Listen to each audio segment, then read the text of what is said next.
구독과 좋아요, 알림 설정은 은하수 채널 우주은행의 복리와 연금으로 저축됩니다. 감사하고 사랑합니다. 우리 소중한 우주님들 참으로 반갑습니다. 은하수 채널 미라클 방송의 크리스탈입니다. 제 채널에 놀러 오셔서 참으로 반갑고 환영합니다. 저는 탄산수 같은 존재? 네, 크리스탈이 바로 탄산수입니다. 여러분, 제 에너지를 느껴보고 가십시오. 오늘은 좋은 일이 생깁니다. 자, 제가 오늘 준비한 책은요. 제가 이 이야기를 하고 싶어서 이 책을 준비했는데 바로 협상입니다. 협상. 제가 의료인인 관계로 요새 의료인들은 이제 대한민국의 이제 국민 한 사람 한 사람 모두 다 코로나 백신을 맞고 이제 코로나가 없어지길 기원하고 있을 텐데요. 코로나를 맞기 전 굉장히 불안합니다. 왜냐하면 이 백신 자체가 미국 NBA에서도 미국 FDA에서도 헷갈리네요. 이 책 때문에. 네, FDA에서 승인을 받지 않은 상태로 들어온 백신이기 때문에 네, 밀렸습니다. 선진국이 아니라는 증명이겠죠. 하지만 저는 선진국이라고 믿고 싶은데 네, 마음은 자꾸 딴 데로 가고 있습니다. 굉장히 불안합니다. 내일 모레 백신을 맞게 되어서 자, 나라하고 상관없이 저는 원하는 것을 얻을 수 있을까요? 네, 그냥 일단 후딱 맞고 지나가겠습니다. 저라도 맞아야지 그 약이 하나씩 줄지 않겠습니까? 자, 이 책은요. 어떻게 원하는 것을 얻는가? 13년 연속 와튼 스쿨 최고 인기 강의입니다. 최고 인기 강의 힌트인데요.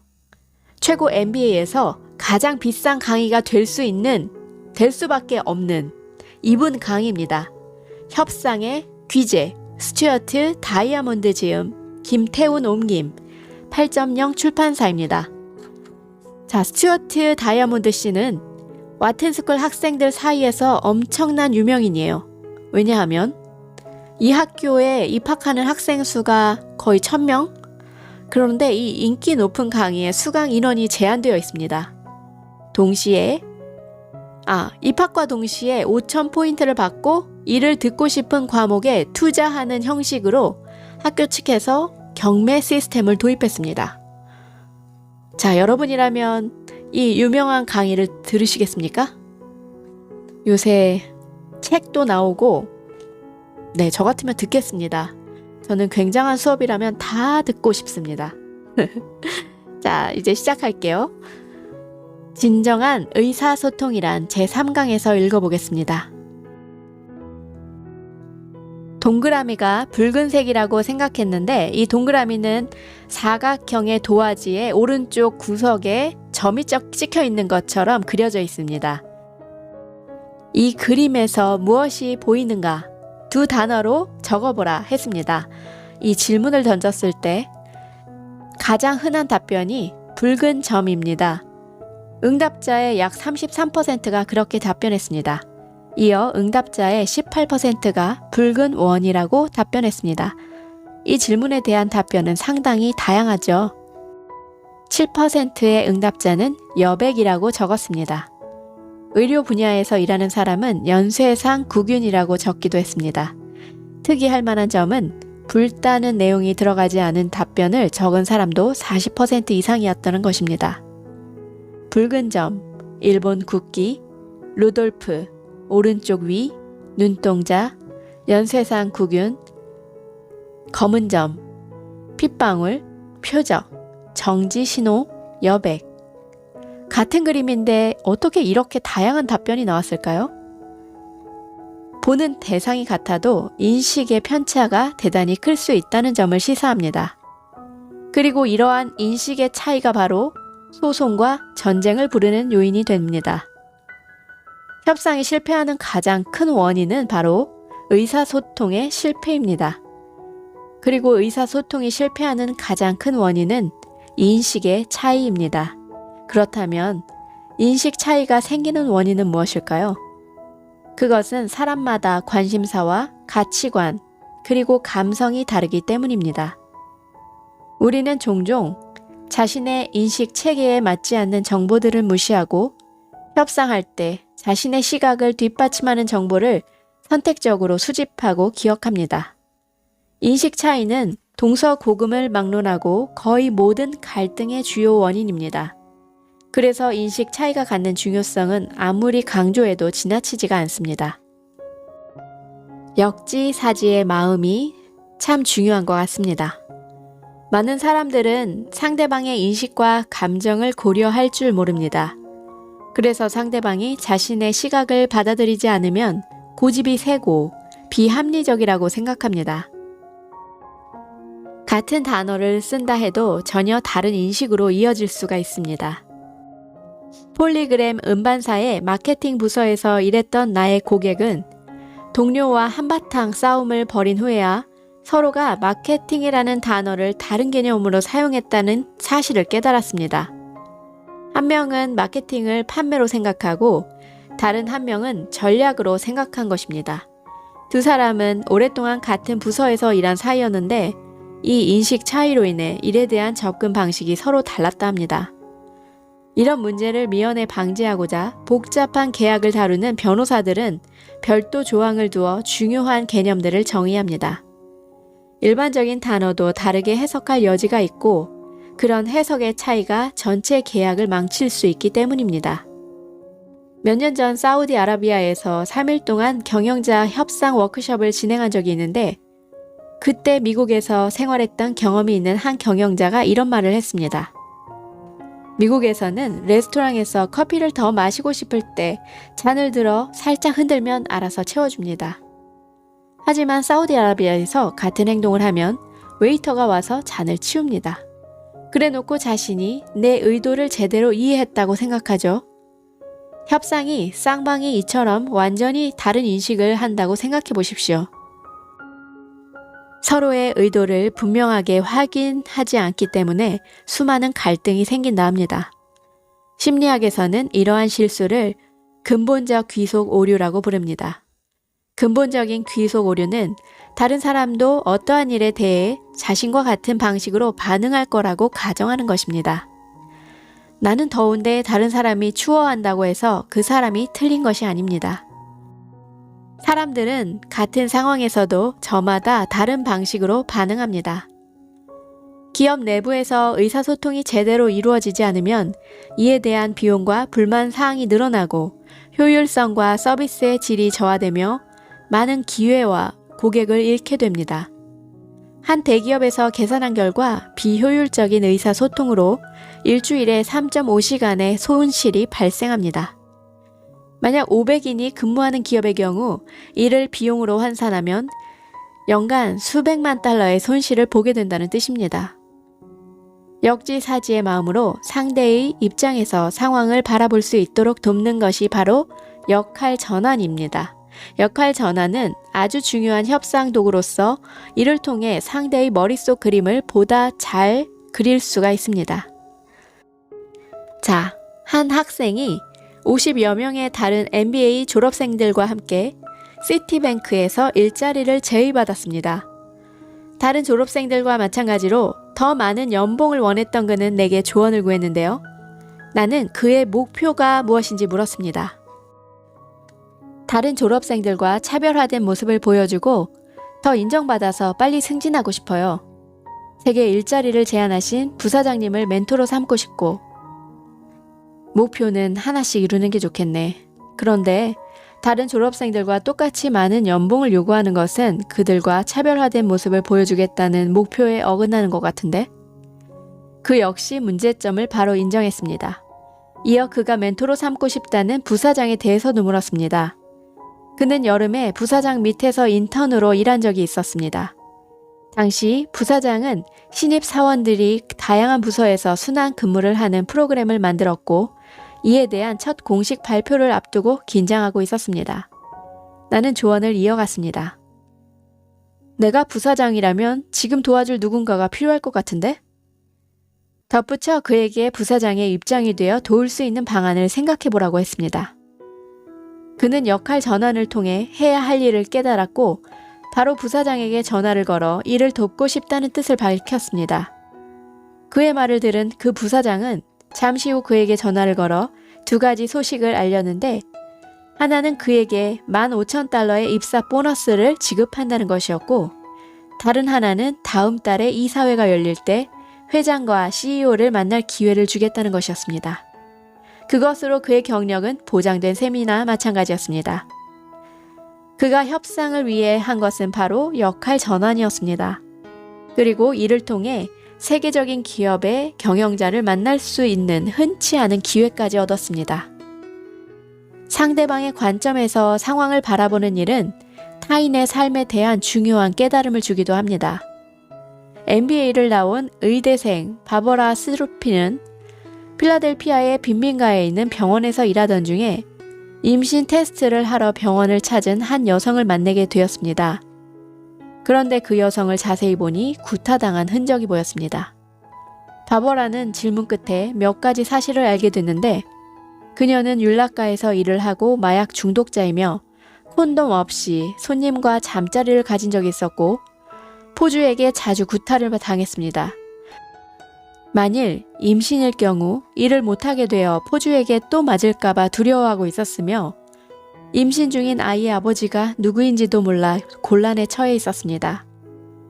제대로 교육받지 못하고 돈도 없는 그녀는 만일 임신이 맞는다면 중절 수술을 원하는 상황이었습니다.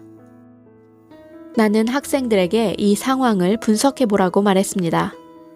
그러자 몇 학생들이 이런 의문점을 가졌습니다. 왜 그녀는 집에서도 할 수 있는 임신 테스트를 병원까지 와서 했을까요? 학생들이 의문을 가진 것처럼 사실 그 여성은 도움을 요청하고 싶어 일부러 병원을 찾은 것이었고, 의도를 헤아린 바버라는 그녀에게 보호소를 비롯한 몇 가지 대안을 알려주었습니다.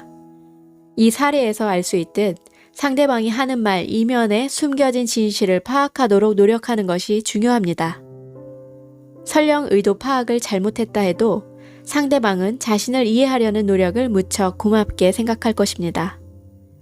당신이 다른 사람들에게 영향을 미치는 결정을 내린다고 가정해보세요. 레스토랑이나 영화관에 가는 결정일 수도 있고, 새로운 매장이나 공장을 짓는 결정일 수도 있지만, 이때 반드시 관계자들과 상의하에 결정하는 것을 잊어서는 안 됩니다. 중요한 결정을 내리기 전에 관계자와 상의하지 않는 것은 외교 무대에서도 나쁜 결과를 가져옵니다.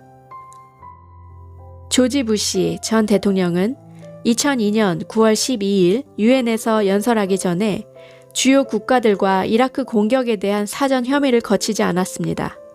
그는 오히려 연설 후에 미국이 위협받을 경우 어디든 일방적 군사 행동에 나서겠다고 엄포를 놓았습니다. 이런 태도는 다른 나라 지도자들의 의견을 무시한 것으로 간주되기 충분했고 공분을 불러일으켰습니다. 가령 그가 이렇게 말했더라면 상황은 달라졌을 것입니다. 지금이 모두에게 어려운 시기라는 걸 잘 알고 있습니다. 특히 중동 국가를 대표하는 분들은 심한 혼란을 느낄 것입니다. 그러나 우리가 테러라는 공공의 적에 맞서 싸우고 있다는 사실을 말씀드리고 싶습니다. 결국 미국을 비롯한 모든 국가는 외교적 수단을 쓸지 군사 행동을 취할지 아니면 그 중간을 선택할지 스스로 결단을 내려야 합니다. 그리고 우리는 결단을 내리기 전에 가능한 많은 국가와 상의하려고 합니다. 1분이면 얘기할 수 있는 이 말이 빠지면 전달하려는 메시지가 같다고 해도 듣는 입장에서는 매우 다르게 느껴집니다. 항상 상대의 마음을 헤아린 다음 상황을 바라보는 연습을 하세요. 그리고 상대방에게도 당신의 입장에서 생각해 줄 것을 부탁하십시오. 협상은 사람 사이에서 이루어지는 상호작용입니다. 우리는 상대방과 대화를 하며 말이나 혹은 몸짓을 통해 의식적으로든 무의식적으로든 협상을 시도합니다. 운전을 하거나 아이들과 대화를 나눌 때 혹은 심부름을 할 경우에도 예외는 아닙니다. 그러니 항상 협상 속에서 살고 있다고 해도 과언이 아닙니다. 협상이 없는 삶은 존재하지 않습니다. 오직 협상을 잘 하거나 못하는 상황이 벌어질 뿐입니다. 비전문가는 들판에서 평지만을 보지만 전문가는 작은 골짜기와 봉우리까지 봅니다. 이 격언에서도 알 수 있듯 우리가 협상에 대한 정보를 많이 알고 있으면 그것을 활용해 더 많은 기회를 얻거나 우리에게 닥칠 수 있는 위험을 최소화할 수 있습니다. 이 책에서 협상에 임하는 스스로의 모습을 보다 객관적이고 면밀하게 바라보고 상대의 머릿속 그림을 정확하게 그린 뒤에 협상 능력을 향상시킬 수 있는 방법을 소개할 것입니다. 인도 출신의 한 여학생은 이 협상법을 통해 자신의 부모를 설득해 인도 문화에 만연한 중매 결혼을 피할 수도 있었습니다. 2008년 미국을 떠들썩하게 만든 작가 조합의 파업을 끝내는데도 이 협상법은 효과를 발휘했습니다. 또한 18번이나 1차 면접에서 낙방했다 이 협상법으로 12번 연속으로 최종 면접각에 가게 했으며 결국 자신이 원하는 직장에 들어간 학생도 있습니다. 심지어 아이들이 불평 없이 저녁마다 이를 닦게 할 때도 이 협상법은 도움이 될 테니 기대하면 좋습니다. 덧붙여서 흥미로운 사실 하나 소개할까 합니다. 지금까지 내 강의를 들은 학생들이 협상을 통해 벌게 됐거나 아낀 돈을 합산해 본 적이 있는데 케이스별로 7달러에서 100만 달러까지 다양했는데 전체 사례 중 약 3분의 1에 해당하는 금액을 합산했더니 무려 30억 달러가 넘는 액수가 나왔습니다. 그래서 이 효과적인 협상을 위해서 이 책에서 다룰 12가지 전략을 바로 알려드리겠습니다. 첫 번째, 목표에 집중하라. 협상에서 하는 모든 행동, 몸짓 하나하나까지도 목표를 달성하기 위한 전략이 되어야 합니다. 두 번째, 상대의 머릿속 그림을 그려라. 그들의 생각, 감성, 니즈를 파악하고 그들이 어떤 식으로 약속을 하는지, 상대의 어떤 부분에서 신뢰를 느끼는지도 알아야 합니다. 그들이 절대적으로 믿고 의지하는 제3자로부터의 도움을 받을 수 있는지도 확인해야 합니다. 협상에 있어 가장 효과적인 방법은 강압적 수단을 쓰지 않고 상대방이 자발적으로 손을 내밀도록 만드는 것입니다. 세 번째, 감정에 신경 쓰세요. 세상이 언제나 이성적으로 돌아가는 것은 아닙니다. 아이러니하지만 중요한 협상일수록 그들은 비이성적인 태도를 취하기도 합니다. 상대방의 감정에 공감하며 필요하다면 사과를 해서라도 상대의 감정을 보살피세요. 이를 전문적인 용어로 감정적 지불이라고 합니다. 네 번째, 모든 상황은 제각기 다르다는 것을 인식하십시오. 같은 사람이라도 시간에 따라 그날의 날씨와 컨디션에 따라 상황은 달라진다는 걸 명심하세요. 때문에 그때그때의 상황을 새롭게 분석할 줄 알아야 합니다. 다섯 번째, 점진적으로 접근하세요. 성급한 말과 행동은 상대의 마음을 멀어지게 할 뿐 아니라 위험 요소를 키울 뿐입니다. 그래서 협상을 할 때는 걸음걸이의 보폭을 줄여야 합니다. 즉, 상대방을 친숙한 시점에서 시작해 점차 내 영역으로 유도하라는 뜻입니다. 상대가 아직 나를 덜 신뢰한다면 속도를 줄여야 합니다. 여섯 번째, 가치가 다른 대상을 교환합니다. 사람들은 저마다 다른 가치 기준을 갖고 있습니다. 따라 쌍방의 가치 기준을 확인해 한쪽은 중요하게 생각하고 다른 한쪽은 중요하게 생각하지 않는 대상을 서로 교환할 수도 있습니다.